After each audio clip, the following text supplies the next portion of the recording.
সুপ্রভাত বন্ধু, চলে এসেছি গাছের কথা ফুলের কথা ইউটিউব চ্যানেলে। আজকে যে বিষয়টি নিয়ে আলোচনা করব সেটা হলো আম গাছের মুকুল আসার পূর্ববর্তী বা পরবর্তী কিছু পরিচর্যা নিয়ে। বন্ধু, আম গাছের মুকুল আসলে যেমন গাছ আমাদের মুকুল গাছে ভরে গেলে যেমন আমাদের খুবই আনন্দ হয়, তেমনি মুকুল কিন্তু ঝরে গেলেও আমরা সত্যি খুব কষ্টে থাকি, কারণ আমের জন্য আমরা একটি বছর অপেক্ষা করে থাকি। মূলত এটি আমার একটি পালমার আম। দেখুন, একটু গাছটিকে আমি দেখাই। গাছটির বয়স 1.5 বছর।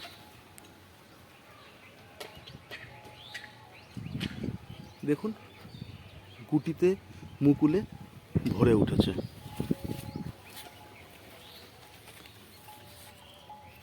তো বন্ধু, কি পরিচর্যা করব যাতে গাছের গুটিগুলি দাঁড়ায়? মূলত আগে বলে নেই কি কারণে গুটিগুলো আমাদের দাঁড়ায় না বা মুকুল ঝরে যায়। মূলত কিছু কিছু ছত্রাকের আক্রমণে কিন্তু দেখবেন গাছের মুকুলগুলো বাদামি বর্ণের হয়ে ঝরে ঝরে পড়ে যাচ্ছে। সেই জন্য আমাদের কিছু পরিমাণে ছত্রাকনাশক ব্যবহার করতে পারেন। আপনারা যে কোনো ব্র্যান্ডের ছত্রাকনাশক বাজার থেকে কিনে আপনি পরিমাণ বুঝে সেইভাবে ব্র্যান্ড অনুসারে ব্যবহার করবেন, জলে গুলে স্প্রে করতে পারেন। অনেক সময় দেখবেন কিছু কিছু আম গাছ যাদের অযত্নে থাকে, দেখবেন গাছের পাতায় অনেক সময় কিছু পোকা লাফালাফি করছে। এরা হলো হপার পোকা। এরা কি করে, এরা গাছের প্রতিটি, দেখুন এই যে মুকুলগুলো, এই মুকুলগুলো থেকে রস শুষে খায়, ফলে মুকুল দাঁড়ায় না এবং পাতাও মুকুল কিন্তু ঝরে যায়। তো সেই জন্য বন্ধু, আমাদেরকে সেই বিষয়টি একটু নজরে রাখতে হবে। আরেকটি বিষয় হলো গাছের যে মাটি, এই সময় কিন্তু গাছের মাটি কিন্তু একটু ভেজা ভেজাই রাখতে হবে। বেশি জল দেবেন না, তাহলে কিন্তু গাছ গ্রোথের দিকে খেয়াল করবে। সেই জন্য কিন্তু জলের পরিমাণ বেশি নয়, আবার কমও নয়। দেখুন বন্ধু, মাটিতে রস রয়েছে, মাটি ঝুরঝুরে, কিন্তু মাটি থেকে কিন্তু বেশি পরিমাণে জল নেই। দেখুন, জল ভেজা, কাদা না, কিন্তু মাটি কিন্তু নরম এবং ভেজা রাখতে হবে, যাতে গুটিগুলো প্রয়োজনীয় জল মাটি থেকে শোষণ করতে পারে, তাতে গুটি আপনার বেশি পরিমাণে দাঁড়াবে। এবার বন্ধু, পরবর্তী পরিচর্যার কথা বলি।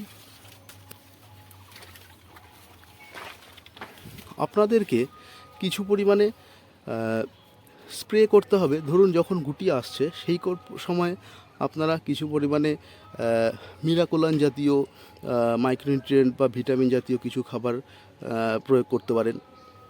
তাতে কি হবে, তাতে যেমন মিরাকুলান যদি আপনি প্রয়োগ করেন তাহলে জলে গুলে 1 লিটার জলে 1 ml, বা ফ্লোরা জাতীয় ফ্লোরা ব্যবহার করলে 1 লিটারে 2 ml করে জলে গুলে আপনারা স্প্রে করবেন, তাহলে কিন্তু আপনাদের গুটির ধারণ ক্ষমতা বাড়বে। এবার যখন গুটিগুলো দেখবেন আপনার ছোট ছোট মটরের সাইজ হচ্ছে, তখন আরেকবার একইভাবে একই ওষুধ আরেকবার স্প্রে করবেন, এবং মার্বেল সাইজ হলেও আরেকবার। অর্থাৎ 3টি স্টেজে কিন্তু আপনাকে এই প্রক্রিয়া চালাতে হবে। ফ্লোরা বা মিরাকুলান এই জাতীয় কিছু স্প্রে কিন্তু আপনাকে করতে হবে। এবার গাছের গোড়ায় আপনি কি খাবার দেবেন? মূলত এই সময় নাইট্রোজেন জাতীয় কোনো খাবার কিন্তু আপনি দেবেন না। এমন কিছু দেবেন যেটা গাছের গুটিকে শক্ত করবে। মূলত এই সময় আপনারা দিতে পারেন কিছু পরিমাণে নিমখোল এবং বোন ডাস্ট। দেখুন বন্ধু, আমি একটু দেখিয়ে দিই। আমার এই গাছটিতে আমি 1 থেকে 1.5 চামচ পরিমাণ নিমখোল দিয়ে দিচ্ছি। গাছের চারিদিক দিয়ে নিমখোল দিয়ে দিচ্ছি। আর দিচ্ছি বন্ধু আমি কিছুটা পরিমাণে বোন ডাস্ট।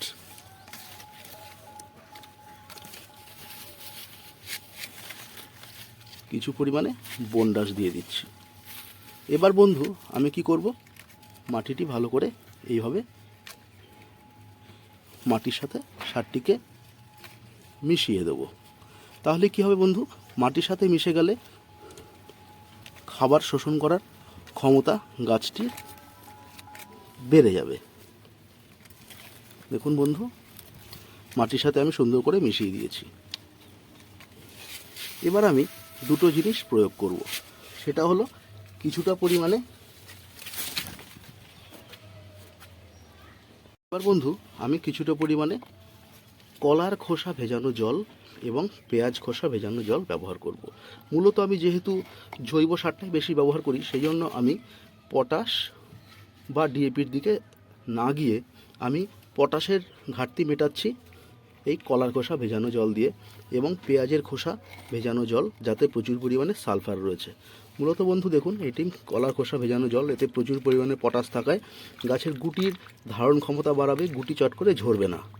আর পটাশ আর পেঁয়াজের খোসা ভেজানো জলে রয়েছে প্রচুর পরিমাণে সালফার, তাতেও কিন্তু বন্ধু আপনার গুটি দাঁড়াবে। এবার আপনি এই জলটি গাছের চারিদিক দিয়ে 1 থেকে 1.5 কাপ পরিমাণে গাছের গোড়ায় দিয়ে দিন, পেঁয়াজের খোসা এবং কলার খোসা ভেজানো জল। এই গেল আমার খাদ্যের পরিচর্যা। এবার বলি বন্ধু, অনেক সময় দেখা গেল গুটি ঝরে গেলে বোরনের অভাবও হতে পারে, সেই জন্য আপনারা সামান্য পরিমাণে বোরন ব্যবহার করতে পারেন বাজার থেকে 20% যে ওয়াটার সলিউবল বোরন, সেটা 1 লিটারে 2 গ্রাম করে ব্যবহার করে গাছে স্প্রে করতে পারেন মাসে একবার। তাতেও কিন্তু বন্ধু আপনাদের গুটির ধারণ ক্ষমতা বাড়বে। এবার আসি কিছুটা ন্যাচারাল পদ্ধতিতেও কিছু পরিমাণে আপনারা গাছের গুটিকে ধারণ করার ক্ষমতা বাড়াতে পারবেন।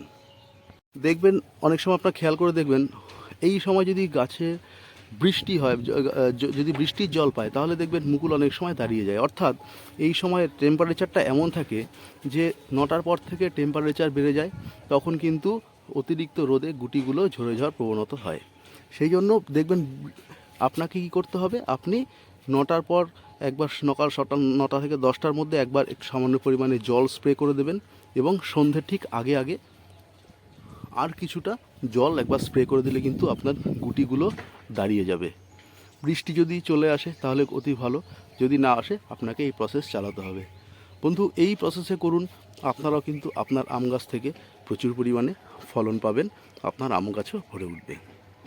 আশা করি বন্ধুটি আপনাদের ভালো লেগেছে। যদি ভালো লাগে, যারা এখনও প্লিজ সাবস্ক্রাইব করেননি আমার চ্যানেলটিকে প্লিজ সাবস্ক্রাইব করে দেবেন। ভালো থাকবেন বন্ধু, সঙ্গে থাকার জন্য অসংখ্য ধন্যবাদ।